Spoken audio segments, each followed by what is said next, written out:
dos direitos humanos que está aqui na lista, prisão arbitrária e sem individualização da conduta. Senhores, só essa violação, passe o próximo slide, por favor, viola todos aqueles artigos ali, ó. Viola o artigo 5º da Constituição, viola o Pacto Internacional sobre Direitos Civis e Políticos e viola a Convenção Americana de Direitos Humanos. Eu trago os artigos que apenas essa violação está afrontando. Segunda violação que eu queria chamar a atenção dos senhores. Próximo slide, por favor. Supressão do devido processo legal e do contraditório. Antes de eu mostrar aqui artigos, essa violação aqui está afrontando. Na primeira violação, senhor presidente, que eu trago aqui, da prisão arbitrária, eu quero lembrar ao senhor relator e ao senhor presidente que crianças foram presas no dia 9 de janeiro. E o Brasil não pode esquecer isto. Apenas na Alemanha nazista a gente viu o que aconteceu aqui dia 9 de janeiro. Crianças foram para a prisão.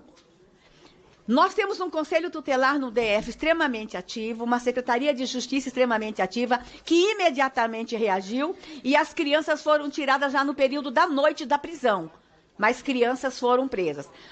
Por favor, próximo, a supressão do devido processo legal. Próximo slide. Olha quantos artigos essa violação está afrontando. Então, eu trago para essa subcomissão elementos técnicos para embasar o relatório. E o que eu espero dessa subcomissão? Que vocês não esperem terminar o trabalho.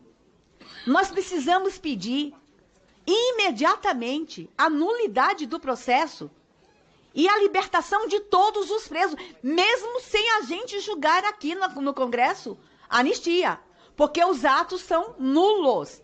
Acho, inclusive, que nós temos que ingressar com uma medida judicial pedindo a apreensão ainda hoje do telefone do ministro Alexandre de Moraes. Nós precisamos ler as mensagens que estão no telefone dele. Precisamos pedir também, deputada Bia, o exame de sanidade mental do ministro Alexandre de Moraes.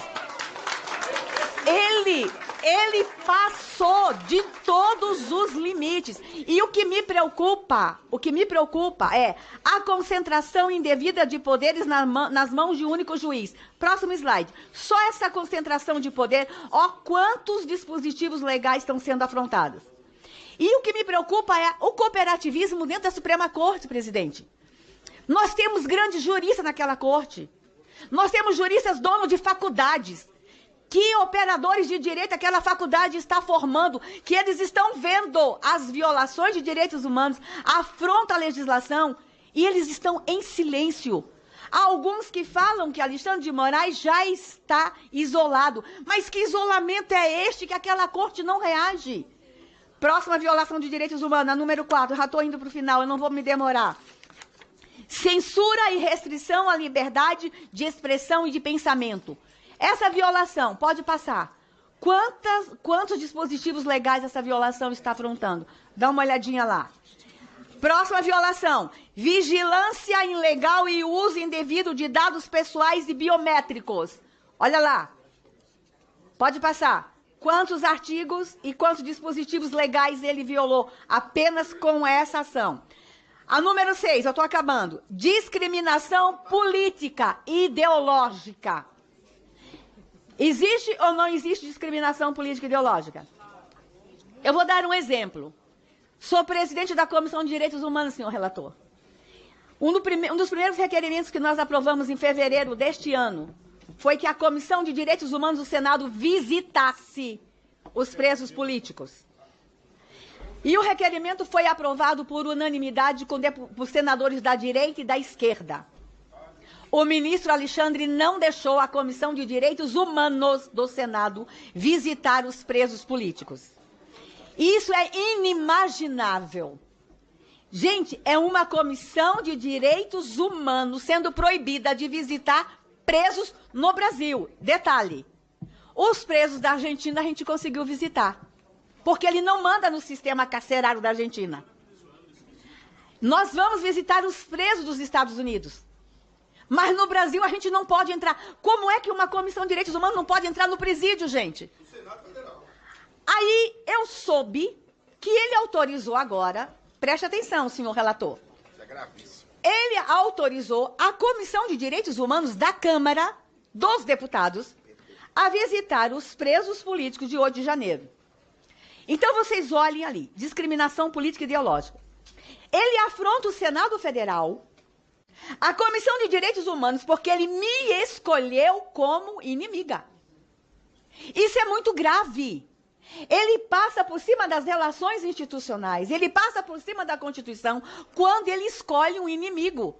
E eu não sei por que Alexandre de Moraes me escolheu como inimiga. Eu sou uma senhorinha de 61 anos de idade que só estou trabalhando. Mas aí ele vem ali com a discriminação política e ideológica. Com este ato, ele fere os seguintes dispositivos. Pode passar. Artigo 88 da Constituição. Ele fere o artigo 26 do Pacto Internacional de Direitos Civis e Políticos. Ele fere o artigo 11 da Convenção Americana de Direitos Humanos. Com apenas uma atitude. Estou acabando. Bora lá. 7. Tratamento desumano e degradante ou cruel. Manter idosos na cadeia. Manter pessoas doentes como lesão na cadeia. É ou não é uma violação de direitos humanos? Quantos artigos, pode passar, quantos dispositivos, isso aqui tudo para ajudar vocês no relatório, quantos dispositivos, inclusive as regras de Mandela, aprovado pela ONU. Gente, tudo isso aqui eu estou mandando para parlamentares do mundo inteiro. Ele pode me impedir de entrar num presídio no Brasil, mas ele não pode impedir a presidente da Comissão de Direitos Humanos do Senado ir a todos os parlamentos do mundo. E o mundo está ficando impressionado com a tirania deste homem. Próximo aqui, 8. Violação ao direito à liberdade de reunião pacífica. Quando ele viola esse direito, pode passar. Olha quantos artigos e quantos dispositivos legais estão sendo violados. 9. Violação à liberdade de consciência e religião. Quando ele diz que a irmã Hilda não pode orar. Quando ele persegue pastores. Quando ele coloca na cadeia uma cantora gospel, porque compôs uma das mais lindas músicas dessa nação. Ele está violando a liberdade de consciência e religião. Mas a gente vai mandar um recado para o ministro Alexandre. As igrejas continuarão orando e continuaremos cantando pela liberdade no Brasil. 10ª violação, pode passar lá. Violação dos direitos das pessoas idosas e com deficiência. Nós tivemos pessoas com autismo presas. Nós temos idosos presos. Nós temos pessoas doentes. Eu estive no presídio da Argentina. A nossa presa da Argentina, ela tem câncer. E ela estava sem tratamento. Queria desistir da vida. Nós encontramos idosos, como vocês viram hoje a foto dessa idosa machucada. Essa imagem tem que circular o mundo. Quando ele viola os direitos das pessoas idosas, olha quantos dispositivos legais estão sendo violados ali. Inclusive, o Estatuto do Idoso. Para que temos o Estatuto do Idoso no Brasil? E a Convenção da ONU sobre os direitos das pessoas com deficiência. Cadê a ONU que não se manifesta, gente? Cadê a ONU que não está falando sobre o que está acontecendo com idosos no Brasil? 11, bora lá. Violação dos direitos das mulheres cuidadoras e chefes de família. Ele escolhe quem é mulher no Brasil, quem não é. A mulher do governador do Rio foi para casa. As mulheres de 8 de janeiro não vão para casa. Quando ele faz isso, pode passar. Olha quantos dispositivos ele está violando ali. Inclusive, a Convenção para a Eliminação de todas as formas de discriminação contra a mulher. Ele discrimina uma mulher tão somente porque ela gosta do Bolsonaro. Gente, isso é inadmissível. Cadê as feministas dessa nação? Cadê as mulheres que defendem direito de mulheres dessa nação? Ele também está violando a Convenção Interamericana para prevenir, punir e erradicar a violência contra a mulher e a Convenção de Belém do Pará. Como é que esse homem se mantém na Suprema Corte? Violador. E olha aqui, relator, eu só estou trazendo à luz dos direitos humanos. Eu não estou citando o Código Penal, eu não estou citando o Código Civil, eu não estou citando o Código de Processo Penal. Eu só estou trazendo violações à luz dos direitos humanos. Próxima, tô acabando. Senado Violação omisso. ao Senado direito... omisso. O Senado Federal não pode mais continuar omisso. Não vai continuar. Violação ao direito à assistência jurídica e à ampla defesa. Pode passar. Olha lá quantos artigos ele violou. Ampla defesa. E aqui, senhores, eles, inclusive, estão infringindo o próprio Código de Ética do sistema comunista. Porque o sistema comunista, inclusive, dá ampla defesa. Eu quero convidar vocês a assistirem o filme Milada, daquela deputada que foi enforcada em 1950 pelo regime comunista. Mas ela teve ampla defesa. É um tribunal de mentirinha? É. Mas o daqui nem de mentirinha é. Porque os advogados não tinham acesso ao processo. Os advogados não sabiam o que estava acontecendo. E isso é violação de tratados internacionais. É violação da Constituição Federal. É violação de todos os tipos de direito que nós podemos encontrar no mundo que garante a ampla defesa. Terminando, bora lá. 14. Violação aos direitos econômicos e sociais básicos. Quando ele bloqueia o salário de uma mãe de família. O marido já está preso, o pai está preso.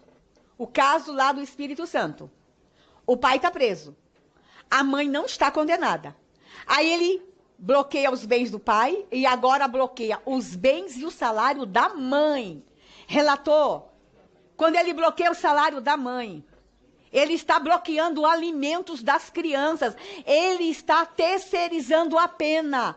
E o nosso sistema jurídico fala que a pena ela é personalíssima. Ele está penalizando criança. Aonde vocês já viram crianças passarem fome por pena de um ministro da Suprema Corte?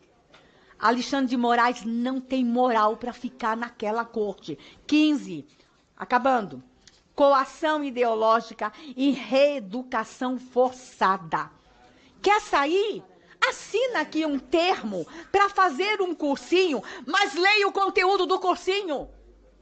É uma doutrinação ideológica e uma reeducação forçada. Foi isso que eles ofereceram para os presos de 8 de janeiro. E quando você força pela Suprema Corte que se faça um cursinho com base numa ideologia, você violou todos aqueles dispositivos legais. E aqui eu encerro dizendo para os senhores, pode passar. Nossas ações, solicitação de autorização para a visita aos presos políticos. Só os presos políticos? Não, de 8 de janeiro, não, gente.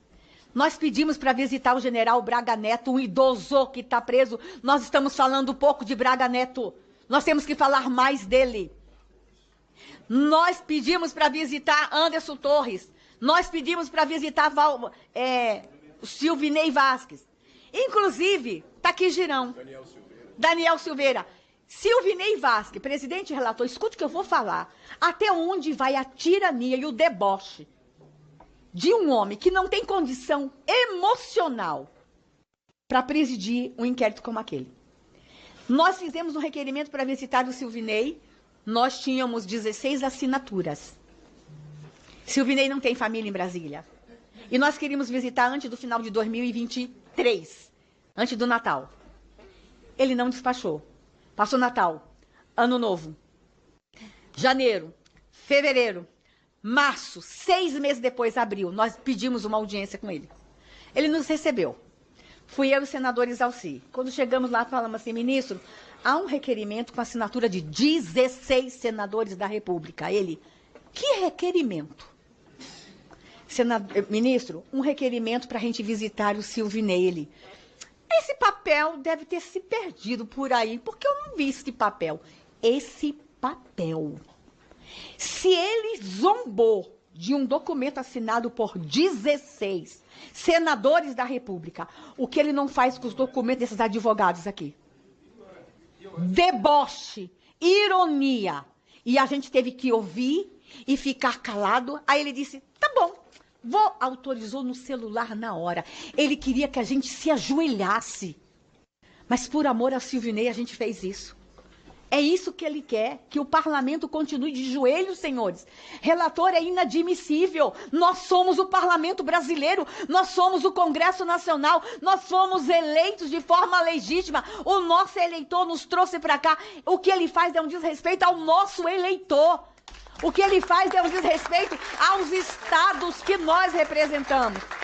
Pedi também denúncia, eu fiz denúncia junto ao MPF para apuração de prática de fraude processual pelos servidores do STF e TSE.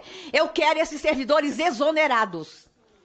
Denúncia à Comissão Interamericana de Direitos Humanos para apuração das inúmeras violações, denúncia ao CNJ e uma série outra de medidas que eu estou fazendo junto com o senador Flávio. Mas acho que essa comissão deveria ingressar, se não hoje, amanhã, com uma medida judicial, pedindo, agora, com base nas provas trazidas pela Vaza Toga. As provas são, gente, irrefutáveis. Com base nessa prova, eu desafio esta comissão. Podemos assinar em conjunto, presidente. É isso que eu ia convidar a senhora exatamente para participar. A Comissão de Segurança do Senado, a Comissão de Direitos Humanos do Senado, nós poderíamos assinar junto uma medida jurídica imediata, entre hoje e amanhã, pedindo a imediata soltura de todo, e sem tornozeleira. Porque o que a Vaza Toga está mostrando é que esse processo é todo ilegal, esse processo é todo indevido, tem que ser anulado. Ramagem, tudo, Ramagem. Desde o Felipe Martins, tudo tem que zerar. E que eles comecem de novo, se é que vão ter coragem. Obrigada, presidente.